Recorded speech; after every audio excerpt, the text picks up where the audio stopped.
Okay. I'm hoping you guys are getting all of this love that I'm putting into today.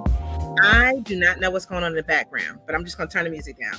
We were having some technical difficulties. I am really hoping that you can see us because it's two pretty little chocolate faces that really would love to just share all of the energy and everything that we have with you. We're still going to go ahead and record though, because I know it's going to record the sound and everything, but you should see these little faces up on the screen. So I want to welcome you out today. I'm going to turn the music off and just pop everything up. Hopefully you'll be able to see things the way that they are intended, because for us, it's not showing in that same way. I have no idea what's going on with the internet or how it is reflecting to you, but I'm hoping that you can see what we have here. So today I have a marvelous guest who I have not interviewed in a long time. It's actually been a couple of years, Janae Adams. And she is a person who is about that money, okay, about saving that money, but also spending that money wisely. And so today we want to kind of talk to her about building a debt-free business. I do not have a debt-free business, okay? But part of that starts with some discipline. Part of that starts with what you do in the background. And so those things make a difference when you're talking about business, right? So let's get into what this series is, and I'm going to bring Janae on. So the Give It Get It Business series is a dynamic webinar series designed to bring clarity and actionable insights to business owners. We want to give you stuff at every one of these that you can immediately do for your business.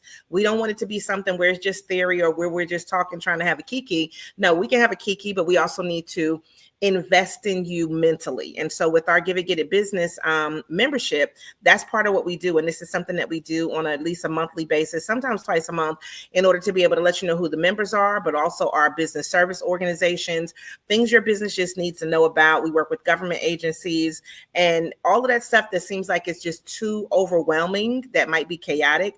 We want you to be able to pull this in and control it. And at least every time we do this, you learn one or more new things in order to increase your business acumen. So today we are with Janae Adams, who I'm bringing on right now. And Janae, listen, it's been a long time, all right?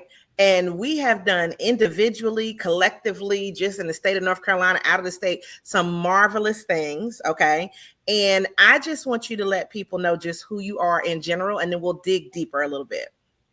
Yes, so first of all, thank you for having me on. It's always like, I love doing interviews with you. I love when I see you in person. You just one of my favorite people. So thank you again for having me on. I am Janae Adams. I am the owner of EMAC Consulting, which is a financial wellness and economic mobility firm. We've been in business for the last 15 years, and we have clients from corporations to government to higher ed to even K through 12. And so I'm just happy to be here and help in any way that I can. Yes. Now, with your company and just looking at EMAC Consulting, and looking at how it's grown, and I'm going to say, I don't know how long we've known each other, but I'm thinking it's in at least the 8 to 10 year range, somewhere in there. I'm not sure how long, but it's somewhere in that range. When we first started back in the good old days, right? Before AI, jumped into the mix, right? Because you have to realize sometimes you don't even realize how fast the technology is moving, right? But this was back in the days where you actually had to have real conversations with people, and you actually had to go to networking events to try to get your business out there. And I'm not saying social media wasn't there, but I just think that it wasn't relied on as heavily. What would you say has been one of the biggest changes in your business from when you started to where you are now? I think the biggest change has been the way that the economy has changed. We have, I started my business after the Great Recession, but since then we have went through a pandemic, and then now we're probably going into another economic storm. And so being able to navigate my business in and out of that, and really seeing, how the easy money was coming in 2020 and 2021. And I think now we are going to see exactly who the real businesses are. And I'm sure you've seen it too. We're starting to see the ones coming, basically falling to the wayside. I actually seen an email before we got on here of another company closing. So it's just that I think that's what's been the biggest change for my business, is seeing the progression of the clients that I'm working with, Mhm. seeing the progression of the way that my services have to be done, all of that stuff. Like I've been having to basically evolution has happened in my business for sure. Yeah. Now I like the fact that you touched on so many different things. And I have to go to this one because you said one phrase that touched my spirit. You said the easy money. Now, let me explain what I think she means by that. 2020 and 21, even though it was the pandemic, the pandy, however you want to call it, I made a whole bunch of money in 2022 and 2021. But part of that was already being in position to put yourself in online platforms, to be in demand before everything happened, and then to be able to execute things in a way that was helpful to people exactly when they needed it. And so one thing I've always been about, and I say this, is being immediately actionable. And the technology of Zoom, I use GoToWebinar or whatever platforms you were using during that time, allow businesses like ours to thrive during that time. Yes. And so I told people, I said, one of the things is, people are like, why don't you take out a PPP loan? And I told them I can't justify that my business is losing money. Like you would need to show that didn't happen during that time frame. And it was so easy because people would just send you messages and say, can you counsel somebody? Yeah. Can you teach a class?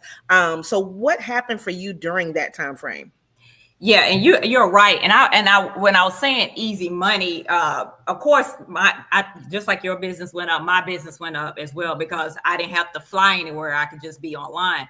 But when I was saying with easy money, it was a lot of people that got into so-called business during that time, and they could make it because we had the child tax credit money, we had the the stimulus checks coming. So these people who were all of a sudden on social media, we're getting that money, and now we're starting to see how that money is dried up and they're struggling. But people like you and I, like you said, had already built a business before that time, and we had a system.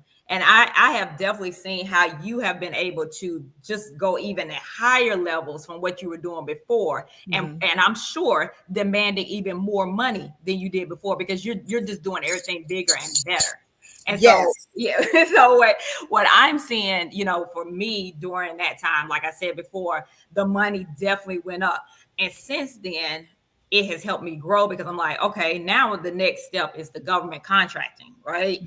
The next step is to offer even a more elevated service to my past clients and being able to charge more. So those who knew business before the pandemic, before the easy money, those are the ones that's going to survive now. And more than likely have even better businesses and stronger businesses going forward. Yeah. And I'm glad you mentioned that because I have some people that I know that receive funding because they were HUB certified. I have people that I know that received a bunch of grants during that time because of the nature of their business. And now they've either had to go out of business or they've had to shift what they do in a way that is palatable for the current situation, but also looking at things going forward. So things that you may have said, okay, well, during the pandemic, no, this is not even possible, but we need to stay in business. And then now some of those things are like, well, people don't really want that anymore because now we can be around each other again. So it changes that whole dynamic. So I'm glad because see, when I say easy money, my easy money was different than your easy money. Like you were just given the idea of a lot of people had money come into them, but then they still couldn't sustain. And so that's a difference in those businesses. And we are seeing that shift happen now. And one of the reasons I definitely wanted to have you on, so Janae is a member of the Give It Get It business membership. But in addition to that, the thing that I think that's always been great and that I've seen expand specifically in your business is being on the television. And I think that being able to be seen even when, things were going bad and still being able to relay that information and parlaying it into really current trending topics to me has been something that I think a lot of people would be interested in even, just knowing about that. So one thing about Janae is she's on the news on a regular basis. Okay. And I was on the news on a regular basis, but then we changed and we moved up here. And I'm like, I got to get back on the news. You know what I'm saying? So every time I see Janae little face pop up, I was like, I need to send somebody something, right? Like it's just a motivator for me. So I'm never going to be the person that's like, look at her being on the news, you know, like that. No, I'm like, girl, look at her being on, and it inspires me. And keeps me like, you know what, we need to consistently do some things, because I could say that there are things that were way more consistent at certain times that because of what you're doing now, maybe you can't be as consistent. Doesn't mean you're still not working.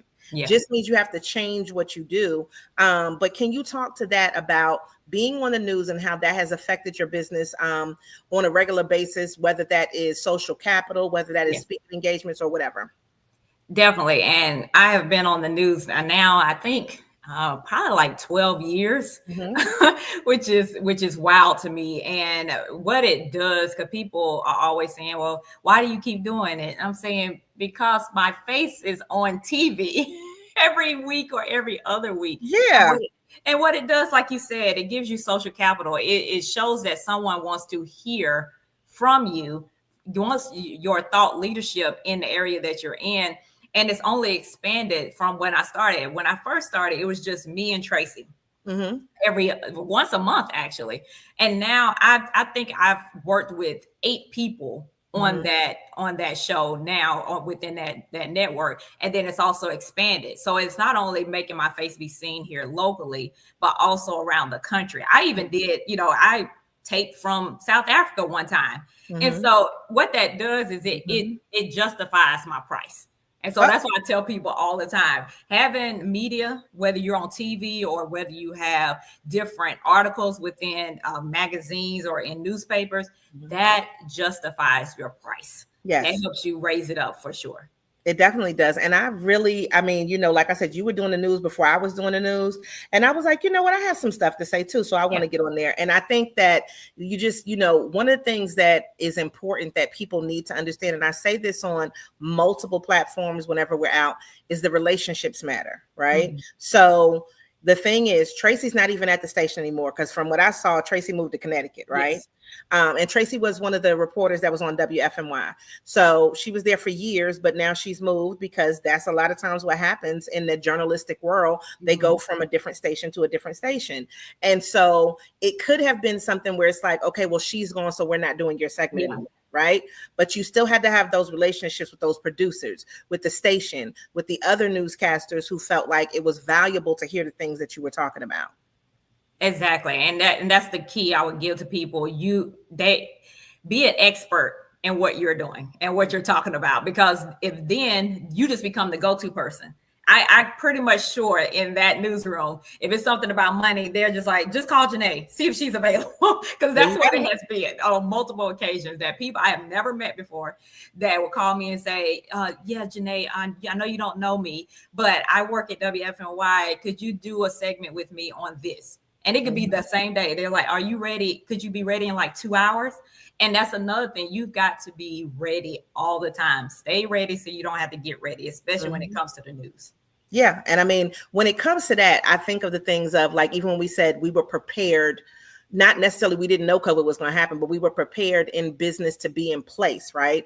And so when I look at, well, how do people get so many things? How do they get so many offers to do this or to speak or whatever? The thing is, they're ready. So that means they have their photos. That means they have their bios together. That means that they have their website together. They probably have a booking link. They probably have their calendar together. You know what I mean? And so people, I think, take what I like to call is still the pretty stuff, right? Yeah. The pretty stuff for granted, but that's kind of like the basis. That's the foundation of the things that you need to have. So when people ask you for those things, you can send them. And let me tell you something. I want to transition to the government contracting area that we talked about briefly, that you talked about. What I've seen is the people that it tends to be the higher up they get, the worse their pictures are. Okay. And I'm just, it's like, you have this position, you know you're going to be asked to speak. Yeah. Why is this not something that's readily available? And you have to wait a week for them to get a picture, or they'll send you something that's like, we don't really want to use this picture. So I'm always consistent about telling people, take great pictures. You know what I mean? Because it does make a difference. And even in your branding, I could see the transition and the changes in the level of what you're doing, where it's like, okay, like when you say, does it justify the price? Does it look like you should pay me the money that I'm asking you? And I think all of that makes a big difference. But the government people, for some reason, I don't know. Like they need somebody just come in and say, hey, everybody, let's just take some headshots. Because a lot of times they don't have a really great headshot. But it does make a difference, right? Especially if you're going to be speaking and people are going to ask you stuff all the time anyway. Have those things ready. So that's just a lesson, just a little bit of tip. Now, let's go back, because now I know exactly when this was. We're going to go back to the year 2020. We're going to go back to January 2020, when we did the largest small business summit that GTCC in Guilford County has ever had. We had 20 some sessions going. And one of the things that I was adamant about was, okay, well, what's going to be the return on investment for people? And what are some metrics that we can really measure to say we did that this day? One of them was preparing people to get their Hub and MWBE certification. And that day, tell them what happened with you, girl. So I think it was Shay that was in there. Yeah. And so like before that, it was actually like a 2-step process. First, I had got help from Hassani Mitchell, who was working downtown. But either way, he helped me walk through the application, because I just had no idea, right, at all. But then when I went to the conference, there she was. There was the person that needed to get done. And I was just like, this is perfect. Because if not, I would have had to mail it in, try to figure things out. But having someone there that is the person who gives you the certification, or at least gets the process started, that was like a game changer. And like you said, that people were getting funding because they were Hub certified. It set me up for that in I think it might have been 2021, when they had the Retool Your Business. Retool was 2021. Yeah, it was a grant and it was free money. And I think out of that, so that conference, being there with Shay, getting my Hub certification, a year later, there's after that year, $20,000 because I was Hub certified. So you talking about return on investment? I got you at least 20,000. Okay, there you go. So I just wanted you to say that, because I knew what the situation was, and it was cute, because afterwards she was like, "Oh, they sent me my stuff from the state," and I was like, "Yay!" So now it's official. If people are intentional about really helping businesses, and this is just my take on it, they will make sure that you get access to the things that you need, and not only just access, the follow through. Because I can give you a list of different things, but if you don't fill them out, okay, nothing happened, right? Like I can tell you all of the events to go to, but if you don't go to them and talk to this person, it's nothing going to happen. But that alone lets me know that one person, okay, so if nothing else, that one event that was free got her $20,000. She didn't give me no money for this though, y'all, but it's okay. It's all right. I still love her, but but look, but she got the 20, because the thing was, I was really serious about what do we need to do to help people. And so which is why we created the membership anyway, there are gaps, right? A lot of times when you're working with these organizations, specifically if they are state, county things, they have metrics to meet and they want to meet them in a short amount of time. You getting your certification to be Hub and MWBE may not turn into anything for a year, right? Because then you have to go through the bidding process, or you have to, go meet the people and have those relationships in order to see where there is an opportunity for you to have a contract. But that one thing gave you the money that it was like, okay, this was something that was free because of that certification. Whereas a lot of people would have said, oh, okay, well, yeah, I saw that, but I didn't pay attention to it.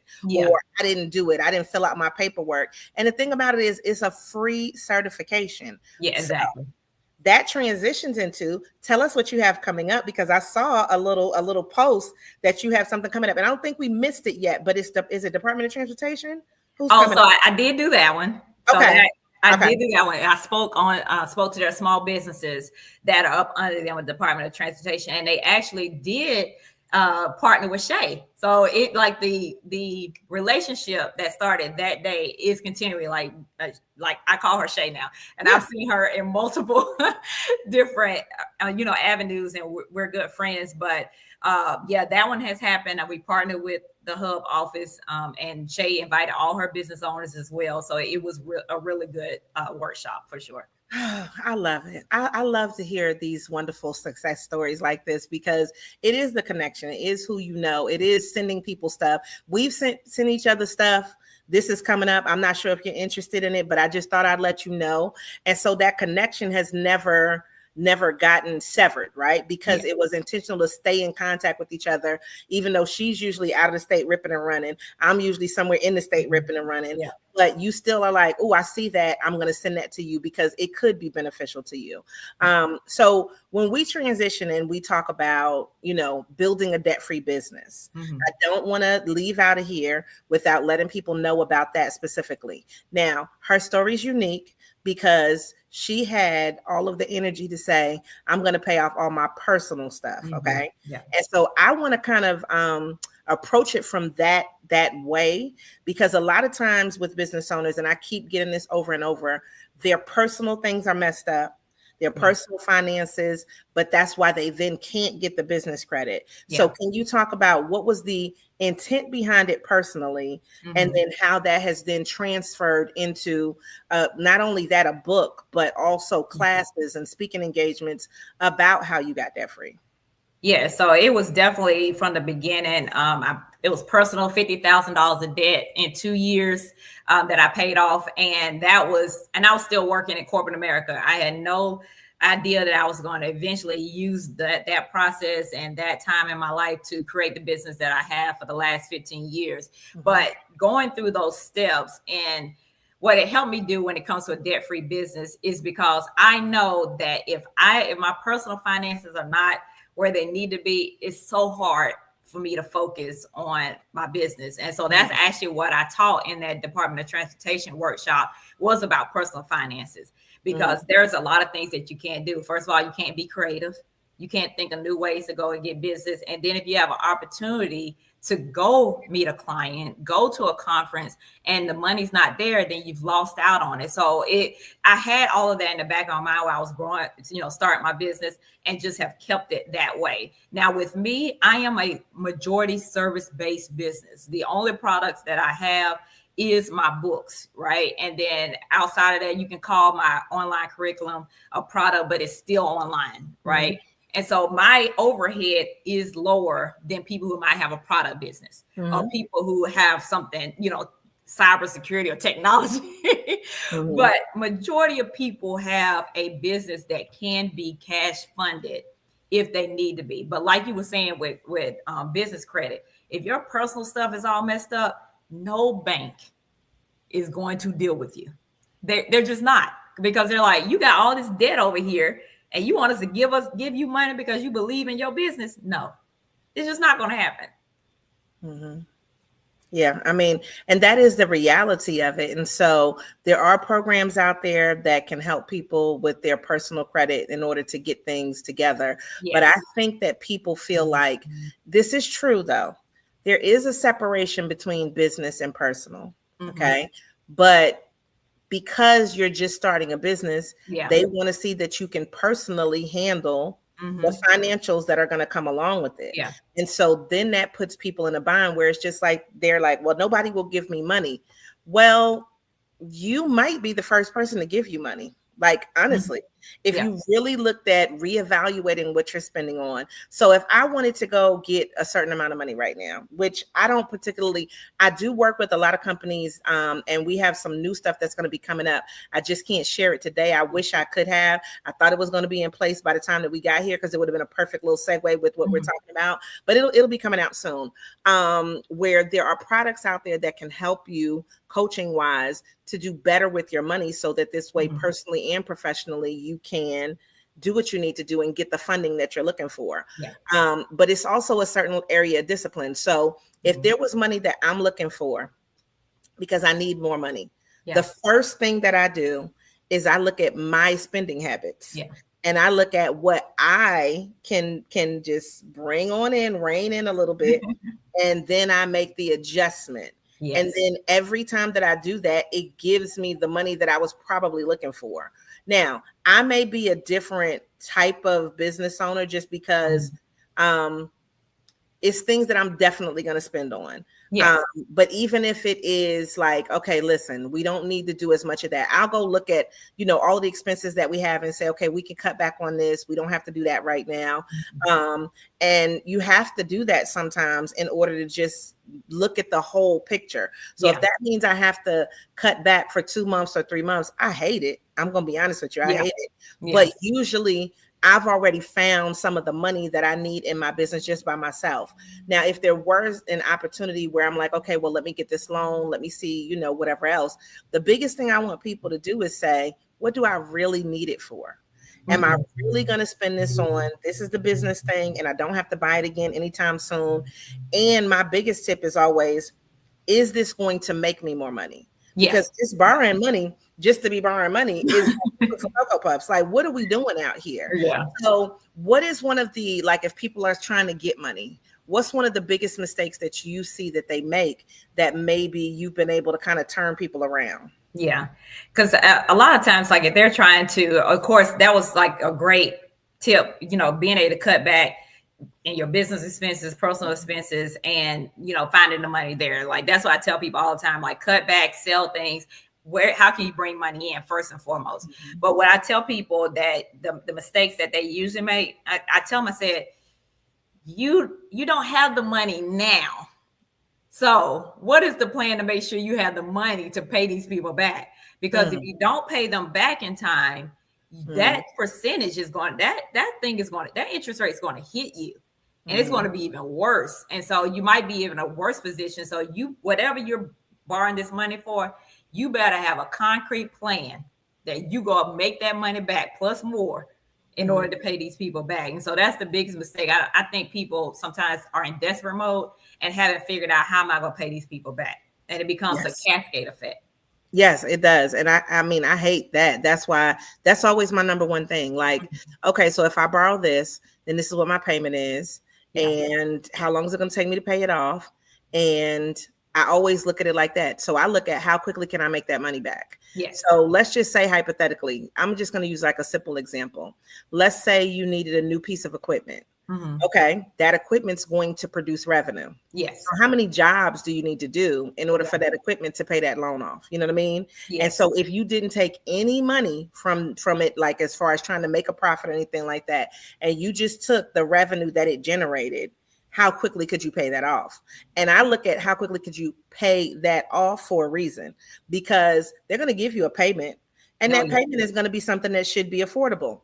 But how long is it going to take you to pay that payment? The quicker you pay it off, they'll either give you some more money, or maybe you won't need more money, but now you know that debt is done, and so I always look at it like that. I know that, credit is out there and you can use it and you can have those nice smaller monthly payments, but if you didn't take any extra profit from it for the first month, 2 months, 3 months, boom, you might be able to pay that loan off really quickly, but that's also contingent upon how much it is, like, it's not like that's going to work for everybody. But if you're borrowing small dollar things, there are micro loans out there that are like $5,000, you know what I mean? So there are companies that are willing to loan that money. Now, this question I'm about to ask you next is a very personal question for me, because I need to book a flight, okay? And Janae, listen, I thought about it. I said, you know what? I want to go home. And it was my birthday last week. Okay. So I was like, I said, I found an event I want to go to. He was like, where is it? I was like, it's in Brooklyn. And he was like, when is it? I was like, it's this weekend. And he was like, find out how much the flights are, right? So I said, well, listen, I'm looking online now, but I'm going to get online with Janae. So I know Janae may have a little tip. So one thing that she does that's amazing is, in what she teaches too, is not just about like just being debt free, but spending better, right? So we can't just act like we don't have to spend. So what would one tip be for me to try to get a lower price on this ticket that I need to get for this weekend? and it's this weekend. That's the I know it's this weekend. I mean, I am prepared to pay full price, okay? Yeah. But if I could get it a little bit cheaper than that, Yeah. then that would be a great thing. But I love, that you give things that are practical again and actionable too. Yeah, I would look at, off the top of my head, like secretflying.com. So Ooh. secretflying.com, it has a website. It also has an app.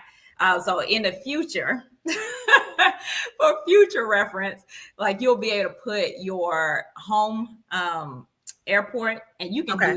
do where you live at, and then of course an hour away close to where I'm at as well. So you see, I'm in the middle, so I got 3 airports to choose from. Yeah. And then to the places that you want to go. So it could be New York, it could be LA, like places you want to go, and it'll always give you those alerts. Like this is the price for right now, those kind of things. But I will go, to secretflying.com and see if there are any, last minute flight deals to New York from here, so that you can see if you can even save $50 would be great. Okay. $50 is $50. You know what I mean? So I'm here for that. I just knew you were going to have the answer to that. And I kind of threw you a loop when I said I have a personal question. But no, I think that, when we're trying to do our business, we do want to do things, go places, right? Oh, yeah. And so conferences, right? And when we look at that and how much it costs. So one thing you mentioned earlier was I did put more money into my business simply by not traveling as much, right? But you also understand traveling brings in the money too. Yes. So it's not that you'll never travel again. It's just that you literally couldn't do that at one point in 2020. So then you shifted to do some things. So now, still being able to go places and do things, you want to spend your time and your money where it's going to be the most valuable. So I want to just ask another small question, which is technically a big question. The economy, okay? I put out an article that talked about the 15 different agencies and things that were getting cut back. Yeah. That the federal government is making those cuts on. Yeah. Luckily for us, most of our contracting is with the state, not with the feds. So that has an effect on it. But a lot of those things are affecting businesses that are right here, like RTI, the farmers, and most recently Job Corps.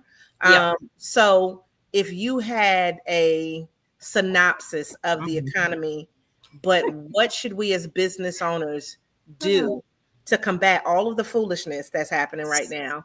What would that little synopsis / advice be? I know. I told you it's a little question, but it's a big question too. Okay. So what I would tell businesses at this time, for the economic environment that is to come, if things don't change soon, the fourth quarter and into next year, and I'm not trying to be Debbie Downer, it's not going to look nice. And so I would love for businesses to start reining in their expenses for sure, making sure that you're cutting back where you can, so you can, build that kind of treasure chest around you. I will also start thinking about how can you make sure that your client base is bulletproof? All right. And if they're not bulletproof, starting yesterday, you need to start thinking about clients that you can work with that are bulletproof. Okay. So let's say it was government. The federal government is in shambles. Like I'm not going after them right now. I still got my eyes open, looking, making sure things are there, but they're going through a shift. So what looks like for the local and state government right now, if I'm somebody that just deals with government, right? If I'm dealing with corporations, what are they buying right now? Before it was all the DEI stuff, and I never was in DEI, but now they're shifting from that. So are you ready to shift with them? You as a small business going forward into this economic thunderstorm that's going to start in the fourth quarter, you got to really ask yourself some questions. You can't just continue to think that what happened in the past is going to work going forward. You cannot. There's budgets being cut. There are people being fired. There are contracts being taken away. There's unrest around the world, even here in the United States. You've got to move forward in a different way. Because if not, AI is another way, like you're going to be left behind. And so I think this is a a shift for all of us. Mm-hmm. Yeah. To really think about where are we going next? How are we going to thrive going forward? Because the changes have been happening. We've been seeing it for a year. When I tell you I have been watching it closely, I don't always say when I see businesses go out of business, whether it's locally or whether it's nationally. The one that just went out of business that I got an email for, it was a national business that I just got an email for. And so I see all the things, all the dominoes starting to fall. But for small businesses, you need to get yourself ready.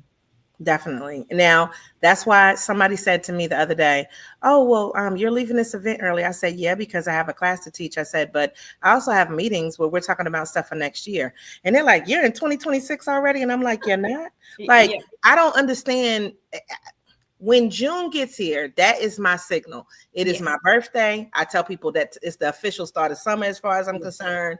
But it is also, if you didn't already start, get it in alignment for the next year. Like I'm not waiting until December to get things for January, February, and March. This mid-year point is my point to really, really push for next year things. Exactly. And to see who's in charge, what's changing. This year has been drastically different than any other one, though. And why? Because things that were in place, the year end for most government agencies and businesses, or not most, but a lot, but definitely government agencies, is June. Then they get a new budget in July. Whereas typically you would get contracts now that would be like, oh, okay, let's go into the next year, right? They're planning for their next year, which is July through December, right? But people have held back their money. Exactly. Because they weren't sure what was literally happening this first 6 months. Exactly. And one thing you touched on was those contracts. People had contracts, okay? I have seen people that have hired people that now have to fire people because they took those contracts that should have been guaranteed contracts back. And you just have to understand this is a whole new game plan, and people are writing the plan as we're going along, and they're taking away things that affect us on a local level. And it's just like, you don't know what's going to happen each day. So I love when you said, make it bulletproof, like, let's go for the things that are definitely more guaranteed, where they have security, where they're maybe not even worried about the DEI practices, because they're going to keep going on, if that was something that was a part of your business. But that's great advice for people. So is there anything that you have coming up that you want to let the people know? Let's see. Well, I think people going to my website is always the best, because a lot of the speaking engagements and the work that I do is done privately, and people can't just show up. So when people always ask me, Janae, do you have something coming up? And I was like, it's best for just to go to the website and then to see what courses I have. Always my books are always available on Amazon if you're looking for it to help with your finances. But I am pitching tomorrow. I'm pitching my business to corporations as part of a women-owned business firm, a women-owned business certification that I'm a part of. And so that's what I got coming up. Okay. Well, we're just going to send you out good wishes, me and Tammy. And I love Tammy. I wish we could see Tammy right now. Listen, Tammy will give you all a little energy and wishes and blessings and stuff. And I love that. But yeah, we wish you much success on that. And for everybody else, I'm not sure, again, hopefully you were able to see everything. If not, I've double recorded it audibly. So if we just have to let you hear it, we may have to do that too, but there's always a backup. But we have plenty of events that are coming up, and I was going to show them. I'm just not sure if they're showing on TV or not on TV, online right now. So I'm just going to hold that off, and then I'll do a whole nother thing and just record a video and put that out. But please join the membership, because the thing is that, until more people join, we want to make it more comprehensive. We do have some more events that are going to be around the state as well. So there won't just be stuff that's here in Durham, but there's a lot of stuff that'll be in Durham. And I can promise you, every that we do is worth driving for. It's worth spending the money. So please do that. And our final thing, our biggest event is the Black Biz Summit, which is August 1st. It'll be from technically 9 a.m. until 5 p.m. And I'm saying technically because we're, letting you come in the beginning and you can network, but we're going to kick off like 9:45. So it gives you time enough to get into the building, park, and all of that stuff. It's going to be fabulous this year. Some of the big people in money that I know Janae probably likes, the money people, are going to be there. So Kevin Price, Kevin Dick, both of them with the CDFIs. Yes. We also have Carolyn Rose that's going to be coming from NC Rule Center. We have Mayor Barbara Foushee, first Black woman mayor of Carborough, Deidreana Freeman, and she is on the city council here in Durham. We have a whole host of great people that'll be there as well. So I just suggest get your tickets now because this one is going to sell out. We have 100 tickets. Once that's gone, that's it. Okay. So go ahead and get those things now.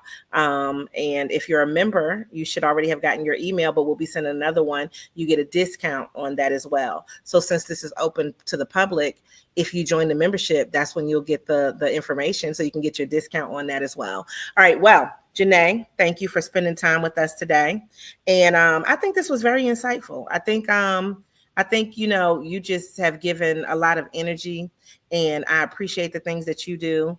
And I'm going to do some more news stuff because I'm like, this little chocolate face needs to be back on the news, right? Yes. But and it's a gap for what you do. Like I remember your segments. It's a gap for that right now. So you got to get back on TV.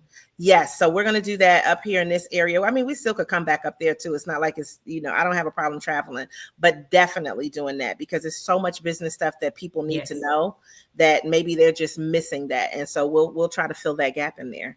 All right. Well, thank you so much. Make sure you guys always show up and show out and continue to give it to the people. Bye, guys.